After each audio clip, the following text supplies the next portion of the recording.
Greetings. After 19 compilation videos, I thought I'd take the footage from the little road trips I take with the family and share the best, or actually the worst of them. This video will include footage from the 3 cities I frequent the most. Thanks for watching, here we go.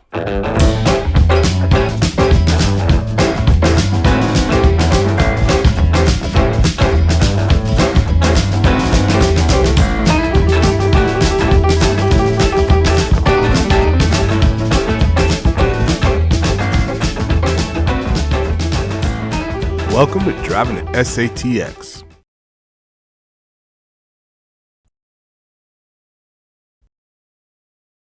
Downtown Austin, Texas. This is on 11th Street, directly in front of the Capitol building. Now, a word of advice for the youngsters and the stubborn.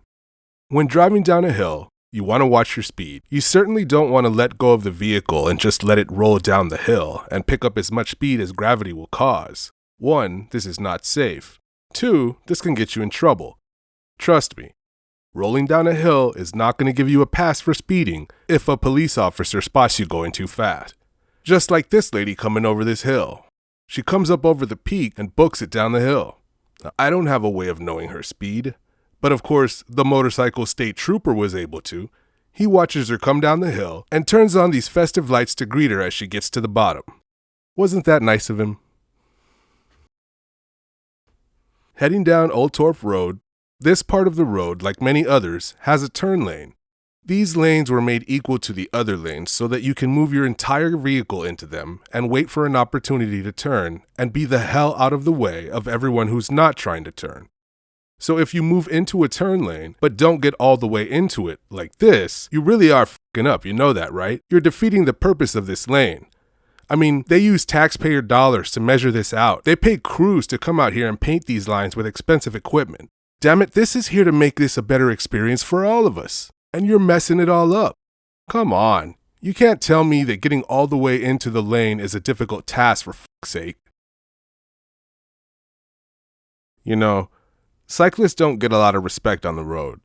Some drivers think that driving a motorized vehicle gives them some superiority. Some will go as far as to aggressively approach a cyclist, or even make moves with their vehicle to potentially harm them. This is just plain stupid. Don't antagonize a cyclist with a 2-ton vehicle just because you don't like that they're riding a bike. Seriously, those who do this, get your cowardly piece of shit self a life.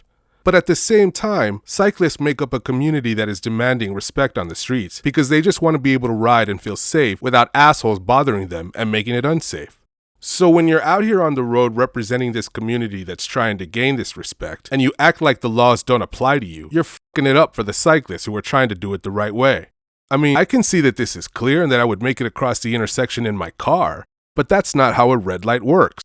The red light is ultimately to prevent a collision at the intersection, which could be deadly while you have a 2-ton steel cage around you while you're buckled into your seat. Imagine how much more danger it is when you don't have the cage and you don't have any restraints.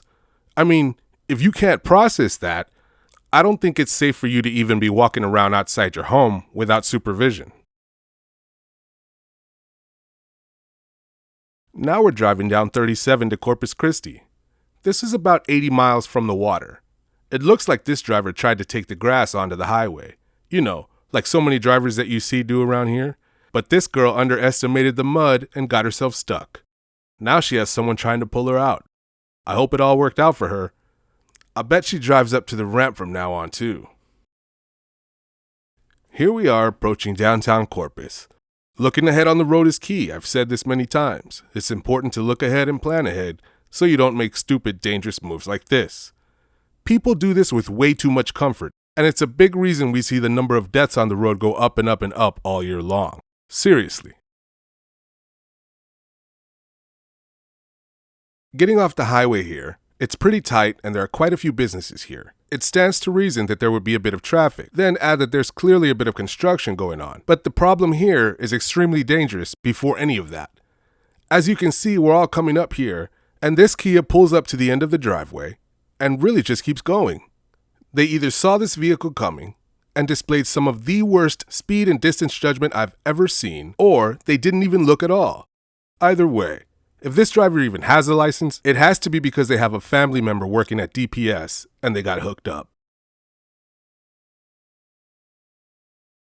Now we're heading out I-10 towards Houston. This was just before Sealy, Texas.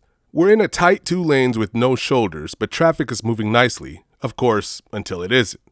Traffic comes to a standstill in this lane and everyone suddenly cuts almost 90-degree turns to move over. And then we see what the issue is. This poor fella has a flat tire. This is a scary situation. The other side of this wall has westbound traffic moving at high speed, so he can't wait on the other side. But if it were me, I would maybe try the other side of this wall, but I don't know about just sitting here on the car in the lane. I sure hope he got out of that situation all right. Once we get into Houston, we find ourselves on Bel Air Boulevard. It's a pretty wide commercial street with cars entering and exiting the parking lots. In this spot, the cars waiting for the light at the intersection have backed up to here, where cars are trying to get in and out. These 3 drivers were kind and considerate enough to execute proper etiquette and allow space for them to go, since we don't have room to go anywhere for the moment anyway. Then you have cars that aren't trying to turn into here, but are trying to make a U-turn, which I confirmed there's nothing prohibiting a U-turn here, but it sure does seem to add to the stress. But now the light has changed, and all the cars have moved up, giving us all room to go. The courtesy was nice, but we ain't sitting here all day. As the cars begin to move ahead, these 2, like a couple of assholes, who probably were enabled by mommy and or daddy growing up, so they probably make dick moves like this all the time, jump out in front of everyone because their time is worth more than safety and courtesy. Out on the tollway, they're only leaving 1 lane open, so cars have to fall in line to get through. For the most part, everyone falls in line where they can without acting like a child. But then of course you have those who can't resist because this is the only behavior they know. Moving ahead, there's a patch of traffic, and this lane stacks up. This driver clearly wants to get out of this lane, as indicated by the blinker. It's clear now. It's still kind of clear now. But now not so much, because here I come. And the driver jumps out now that it is less than safe to do so. Oh, and look who it is. Like I said, the only behavior they know. The lines on the road are really important. So are mirrors, blinkers, and using your eyes to check for other cars. On this part of the Sam Houston Parkway, the access road just comes to an end. But they designed it so that these lanes, side by side, can follow along the other side of the highway, then cut under it and get back on the right side. Now, because long ago, many drivers collectively proved that they did not have the capacity to just stay next to each other and not veer into each other, due to feeling that they had more right to a certain part of the road than other drivers, they decided to paint these lines on the ground so that drivers are aware of what part of the road they have a right to, as well as the right of the car next to them. So, it's kind of really important to mind these lines.